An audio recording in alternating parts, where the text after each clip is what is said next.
जय हिंद दोस्तों, स्वागत है आपका अपने YouTube चैनल झुंझुनू एजुकेशन पर। मैं आपका अपना भाई नितेश तिवारी झुंझुनू। मित्रों, आज अपने इस वीडियो में बात करेंगे जय नारायण व्यास विश्वविद्यालय JNVU जोधपुर। इसमें जो BA थर्ड सेमेस्टर है ना, इसके अंदर जो हिस्ट्री का पेपर लग रहा है भाई, इतिहास का पेपर, इस पेपर के इंपोर्टेंट क्वेश्चन कौन कौन से रहेंगे यूनिट वाइज अपन डिस्कस करेंगे। तो वीडियो के अंत तक बने रहे। और अगर आप पहली बार झुंझुनू एजुकेशन वीडियो देखें, फटाफट चैनल को सब्सक्राइब कर लीजिए, क्योंकि देखो झुंझुनू एजुकेशन एकमात्र ऐसा यूट्यूब चैनल है जिस पे आपको यूनिट वाइज और ऐसे क्वेश्चन मिलेंगे जो यहां से सीधे आपको एग्जाम हॉल में मिलेंगे।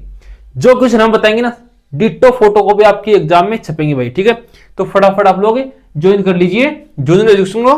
किस प्रकार ज्वाइन करना है, सिर्फ इतना ही करना है, चैनल को सब्सक्राइब करना है, ज्वाइन हो जाएगा ऑटोमेटिकली। दूसरा काम क्या करना है, अगर टेलीग्राम ज्वाइन नहीं किया है तो टेलीग्राम झुंझुनू एजुकेशन के नाम से रहने वाला है। इस टेलीग्राम चैनल को सारे विद्यार्थी ज्वाइन कर लेंगे। इस पे आपको JNVU की सारी अपडेट्स, नोट्स, प्रैक्टिकल फाइल मिलती रहेंगी। इसलिए आप सारे लोग इस टेलीग्राम चैनल को ज्वाइन कर लीजिएगा भाई, झुंझुनू एजुकेशन को। मित्रों, अपन यूनिट फर्स्ट की बात करेंगे तो उसमें कौन कौन से क्वेश्चन आ सकते हैं वो मैं डिस्कस करूंगा। आपको जैसे जैसे समझाऊं, हिंदी और इंग्लिश दोनों भाषा में बताऊंगा, बस आप लोग सुनना, मैं क्या बोल रहा हूं उसको सुनने का प्रयत्न करना। ठीक है ना। चलो भाई, पहला क्वेश्चन है मित्रों, ये क्वेश्चन देखने से पहले एक जानकारी और आप सभी के लिए। अगर आपको JNVU के व्हाट्सएप ग्रुप में ऐड होना है तो आप इस नंबर पे मैसेज कर दीजिए भाई, 9521222478 9521222478। इस नंबर पर आप मैसेज कर दीजिए। मैसेज में क्या भेजना है, खुद का नाम और साथ में लिख देना जोधपुर यूनिवर्सिटी JNVU, ऐसे लिख देना। ठीक है। आपको जिस ग्रुप में जोड़ा जाता है उसमें अपने फ्रेंड्स को जरूर जोड़े भाई। आपको बार बार खाने के बाद भी आप लोग नहीं जोड़ते हो भाई, सेल्फिश मत बनो, खुद को ही नहीं, हम सबको हेल्प करनी है। तो जिस ग्रुप में आपको जोड़े तो उसको आप लोग सब फ्रेंड्स को अपने को जोड़ दिया करो। ठीक है ना। सारे बच्चे इस पे अपना नाम और लिख देना जोधपुर यूनिवर्सिटी, या झुंझुनू एजुकेशन या नितेश तिवारी, दोनों किसी भी नाम से सेव कर सकते हो। 9521222478 9521222478 भाई। ठीक है मित्रों। चलो भाई, पहला क्वेश्चन है, शानदार क्वेश्चन है। मुगल साम्राज्य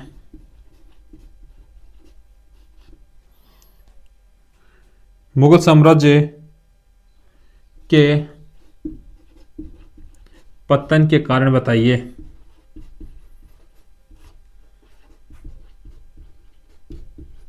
ठीक है, लिखो इसको। अच्छा क्वेश्चन है भाई। मुगल साम्राज्य पतन किस प्रकार से पूछ सकता है। Explain the causes of the decline of the Mughal empire. Mughal जो साम्राज्य है उसके पतन के कारण आपको समझाने कि ये साम्राज्य आखिरकार खत्म कैसे हुआ, मुगल साम्राज्य खत्म कैसे हुआ। इस नंबर का स्क्रीनशॉट ले लीजिए सारे बच्चे और अभी सेव कर लीजिए भाई। ठीक है, इस पे भेजना आपको। एक नंबर जो क्वेश्चन था उसकी अथवा वाला क्वेश्चन आपके लिए एक खुशखबरी हो रहा है। दो दो क्वेश्चन बताऊंगा प्रत्येक यूनिट में, दो दो में से भी अथवा में रहेंगे तो आप उनको एक ही याद करना, मतलब दो ही क्वेश्चन याद करने आपको। दो दो क्वेश्चन बताऊंगा अथवा वाले एक एक याद कर सकते हो, सिर्फ दो ही क्वेश्चन याद करने प्रत्येक यूनिट से जो मैं आपको बताऊं, उनको अच्छी तरीके से तैयार कर लेना भाई। पेशवाओं अथवा वाला है, पेशवाओं के अधीन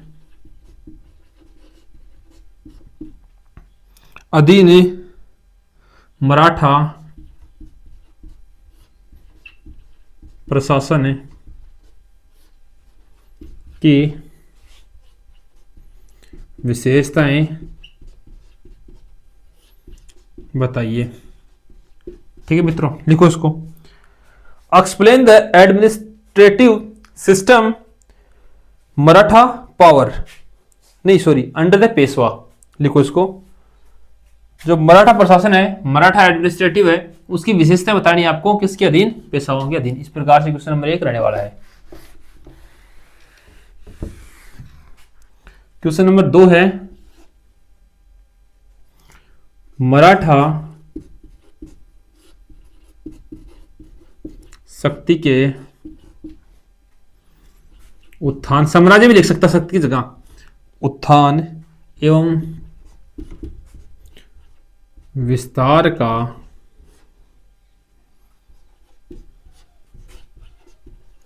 विश्लेषण करते हुए मराठा साम्राज्य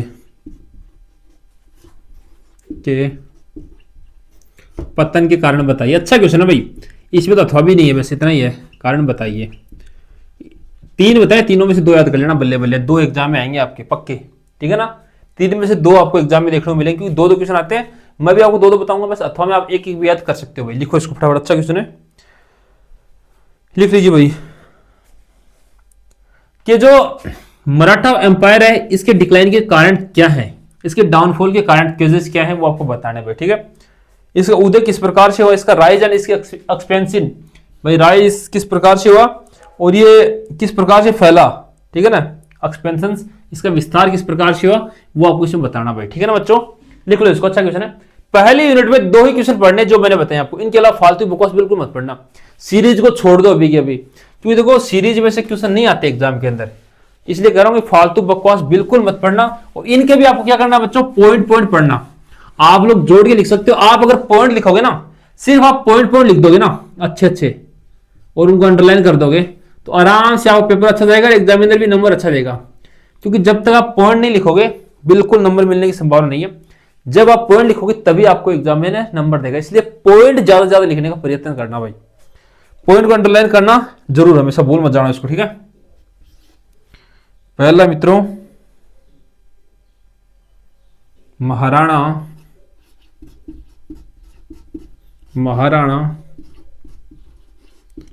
रणजीत सिंह, महाराणा रणजीत सिंह के शासन तथा विजय का वर्णन करें। महाराजा रणजीत सिंह का जो शासन था, किस प्रकार से वो शासन करते थे, किस प्रकार से उनकी विजय थी, कितनी विजय थी, वो बतानी आपको। लिखो इसको, describe the conquest and administration of Ranjit Singh, इस प्रकार से लिखना है। और आप कहोगे सर अथवा वाला भी बता दो साथ में, लो भाई साथ ही बता देते हैं। वो है 18वीं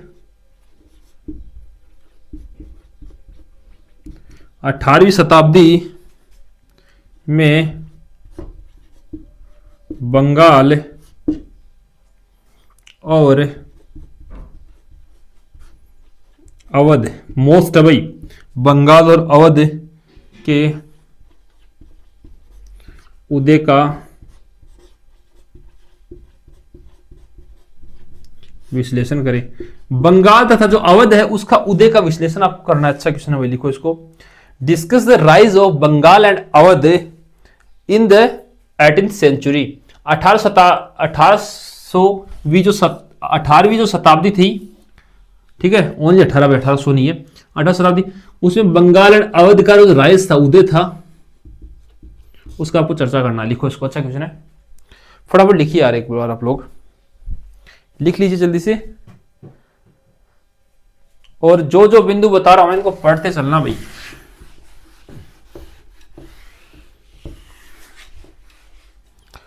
क्वेश्चन नंबर 2 साथियों, वो है हैदराबाद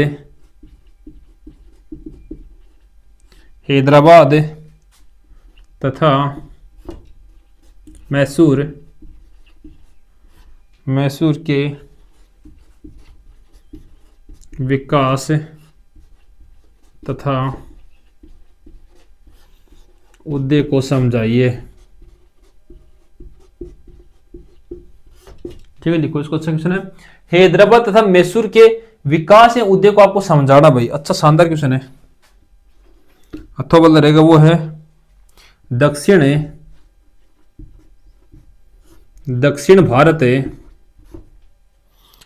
भारत में कोचीन, एक याद कर लेना इनमें से, ठीक है ना, कोचीन और त्रावणकोर की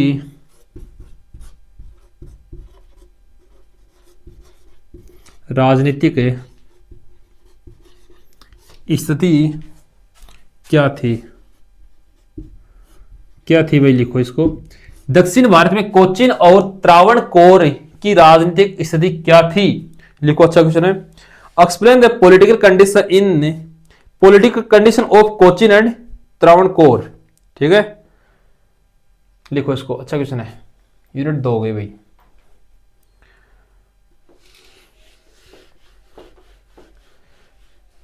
बच्चों पढ़ना तो आपको पड़ेगा भाई। कॉलेज में पास होना, आजकल देखो कॉलेज में पास होना इतना डिफिकल्ट हो चुका है जितना हम लोग सोच भी नहीं सकते, ठीक है ना। और जो मैंने व्हाट्सएप नंबर बताया उस पर भेज देना अपना नाम और लिख के, यूनिवर्सिटी का नाम लिख के।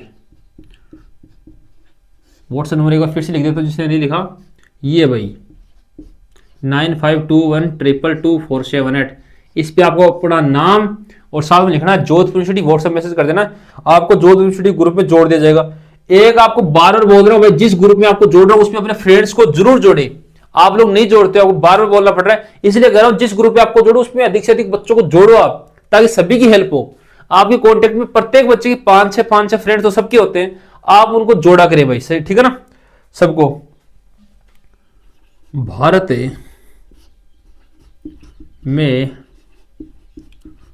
भारत में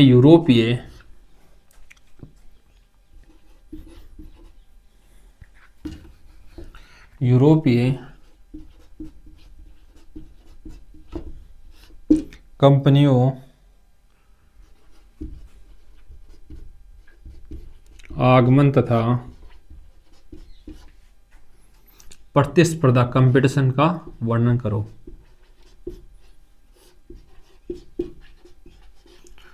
वर्णन करें, लिखो इसको। अच्छा क्वेश्चन है। Discuss the arrival of European companies and their rivalry. इनका जो प्रतिस्पर्धा है वो भाई रिवलरी,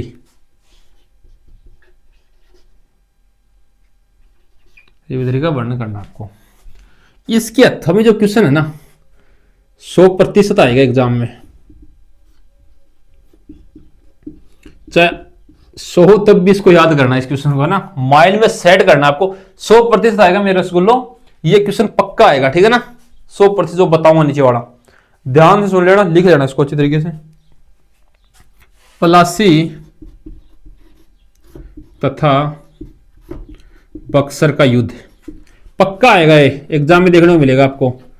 क्या क्या पूछेगा? कारण, परिणाम, क्यों हुआ, कारण में आ जाता है, क्यों हुआ था ना। केजेस एंड इसके जो परिणाम है वो आपको पूछेगा, पक्का पूछेगा, लिखो इसको। इसमें इंपैक्ट थे, परिणाम थे, इसके केजेस थे, वो क्या थे किसके? प्लासी एंड बक्सर का युद्ध। 100% आएगा भाई।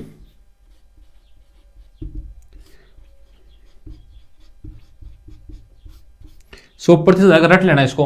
प्लासी का युद्ध को और बक्सर का युद्ध को 100% एग्जाम में देखने को मिलेगा, तो इसको ढंग से पढ़ लेना आप लोग।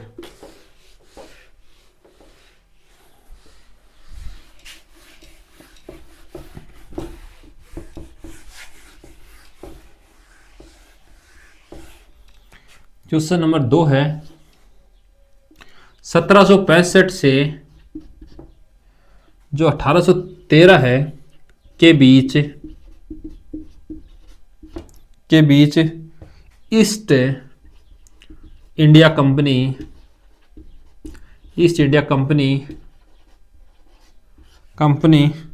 के विस्तार का वर्णन करें।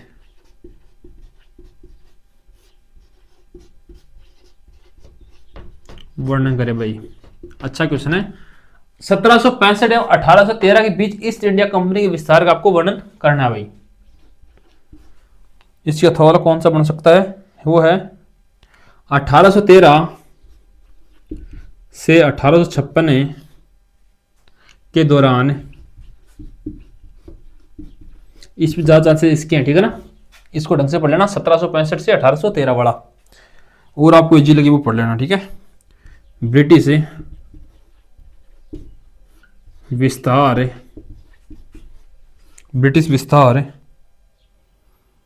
की नीति पर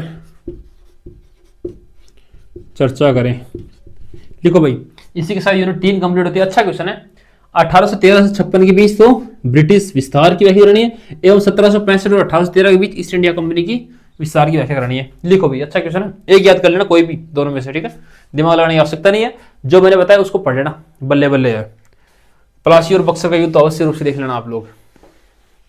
यूनिट 3 यहां पे भाई कंप्लीट होती है।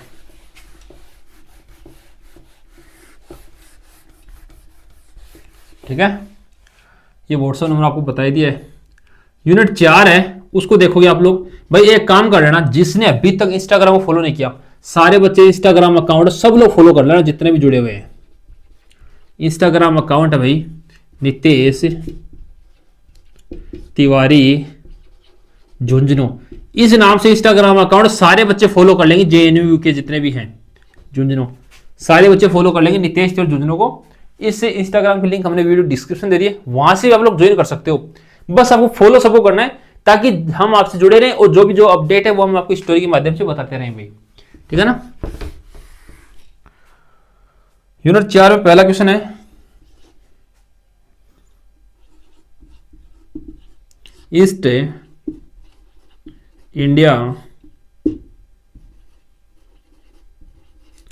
इंडिया कंपनी की जो आर्थिक नीतियां हैं, इकोनॉमिक पॉलिसी है, उनका वर्णन करना है। आर्थिक नीतियों का वर्णन करें। ईस्ट इंडिया कंपनी है, उसकी आर्थिक जो नीति है मित्रों, उसका वो वर्णन करना, लिखो इसको। Discuss economic policies of east India company, जो मैंने बताया ना आपको, इकोनॉमिक पॉलिसी आपको देखनी है भाई किसकी, ईस्ट इंडिया कंपनी की। अच्छा क्वेश्चन है, लिखो इसको। टिप्पणी करें। टिप्पणी किस पे करनी है भाई? टिप्पणी करनी है आपको भूमि राजस्व प्रणालियों पर, और उनमें से मुख्य मुख्य कौन कौन सी भी टिप्पणी करनी है आपको। प्रणालियां इसमें है परमानेंट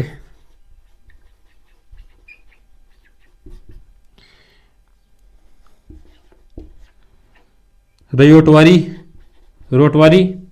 एंड महलवारी, लिखो इसको। अच्छा है, टिप्पणी आपको देखनी इन तीनों पे। भूमि राजस्व प्रणालियां भाई ये, लिख लो इसको फटाफट। एक बार जितने बच्चे हैं जिन्होंने चैनल को सब्सक्राइब नहीं किया, सब्सक्राइब कर लीजिए भाई, बहुत काम का चीज है चैनल। आपको सारी अपडेट्स और सभी पेपरों के इंपोर्टेंट क्वेश्चन मिल जाएंगे, बिना मांगे मिलता है यहाँ पे सब कुछ। आप तो बस कमेंट कर दिया करें कि सर हमें इस पेपर के इंपोर्टेंट क्वेश्चन चाहिए, हम उसका वीडियो उसी दौरान डाल देंगे भाई। आप सिर्फ कमेंट किया करें अधिक से अधिक कि किस पेपर का, किस सब्जेक्ट के इंपोर्टेंट क्वेश्चन का वीडियो आपको चाहिए, हम आपको प्रोवाइड करवा देंगे, ठीक है ना। सर लोग भेज दिया करें।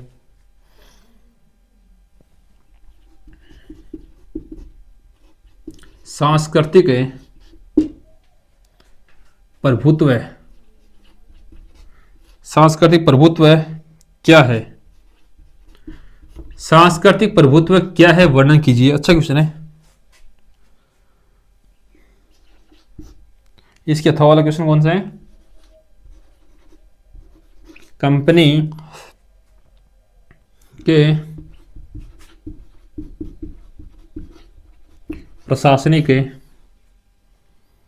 ढांचे का वर्णन कीजिए, और वर्णन में ज्यादातर पूछेगा भाई, विशेषता पूछता है ना, वर्णन करें। और इसमें से भी कौन सा पूछ सकता है? विशेषता ज्यादा चांसेस है इसके। कंपनी का जो प्रशासनिक ढांचा मित्रों, उसका वो वर्णन करना, लिखो इसको। अच्छा क्वेश्चन है, एक्सप्लेन द एडमिनिस्ट्रेटिव स्ट्रक्चर, प्रशासनिक एडमिनिस्ट्रेटिव एंड स्ट्रक्चर, जिसको संरचना बोलते हैं, ढांचा बोलते हैं, उस प्रकार से है वो भी कंपनी। ये आपका है भाई, यूनिट 4 इसी के साथ संपन्न हुई। वो कहते हैं ना कि 7 फेरों के साथ शादी संपन्न हुई। एक बात उसी के आधार पर मैं पूछ रहा हूं, आप लोग ये बताइए भाई, जो शादी होती है उसमें कुल कितने फेरे लिए जाते हैं? किस किस को पता है कि शादी में फेरे कितने लिए जाते हैं? अपन तो देखो आमतौर पर फिल्मों में बोलते हैं कि 7 फेरे, ठीक है, ठीक है, 7 फेरा। लेकिन आप लोग बताओ रियल में कितने फेरे लिए जाते हैं? सारे लोग कमेंट करना कि रियल में कितने फेरे लिए जाते हैं, ठीक है ना। शादी में कितने फेरे लिए जाते हैं जिसके साथ शादी संपन्न होती है। जैसे मैंने कहा ना, यूनिट 4 कंप्लीट हुई, तो अब आप बताना कि फेरे कितने लिए जाते हैं भाई। सारे लोग फेरे कमेंट करना कि कितने फेरे रियल में एक शादी में दूल्हे और दुल्हन के द्वारा लिए जाते हैं, टोटल फेरे कितने लिए जाते हैं, कमेंट करो भाई। कि अपने राजस्थान में कितने फेरे लिए जाते हैं, सारे लोग कमेंट करना। ऐसे मत कर देना कि सर बिहार जावा तो कितना लिए बेरों को ना, वो नहीं, शादी के कितने फेरे लिए जाते हैं राजस्थान में, वो आपको कमेंट करना है राजस्थान में, ठीक है ना।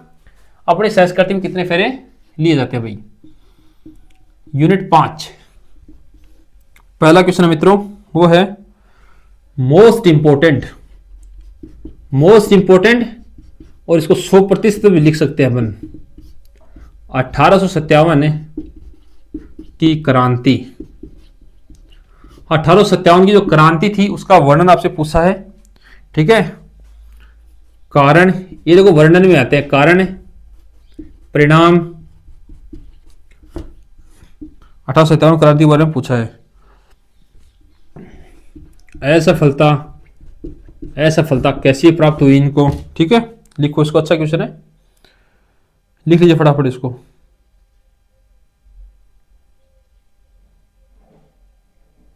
इसका स्वरूप मतलब आपको कंप्लीटली याद करना है भाई, 1857 की क्रांति, इसको पढ़ना ही है भाई। ये भाई बहुत मस्त है, बहुत मस्त है।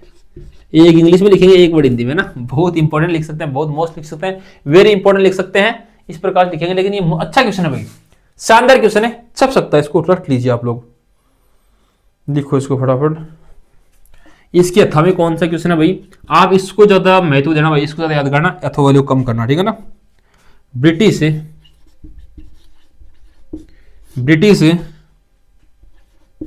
शासन, ब्रिटिश शासन की नीतियों, ब्रिटिश शासन की नीतियों से भारतीय राज्यों पर क्या प्रभाव पड़ा, क्या इफेक्ट पड़ा। लिखो इसको, अच्छा क्वेश्चन है। What was the impact of British policies on Indian states? इस प्रकार से ये क्वेश्चन है भाई मित्रों, पहला।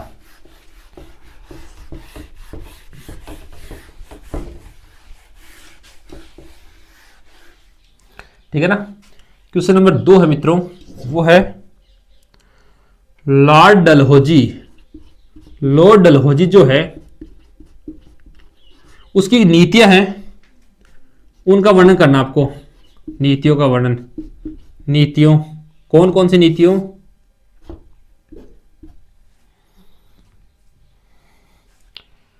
विलय नीति,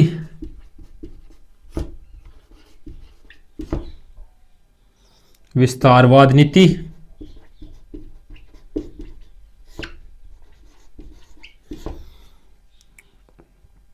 प्रशासनिक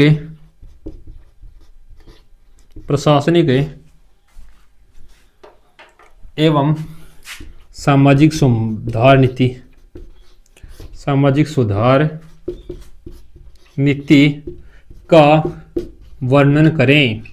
लॉर्ड डलहौजी जो नीतियां, उनका वर्णन आपको करना है भाई।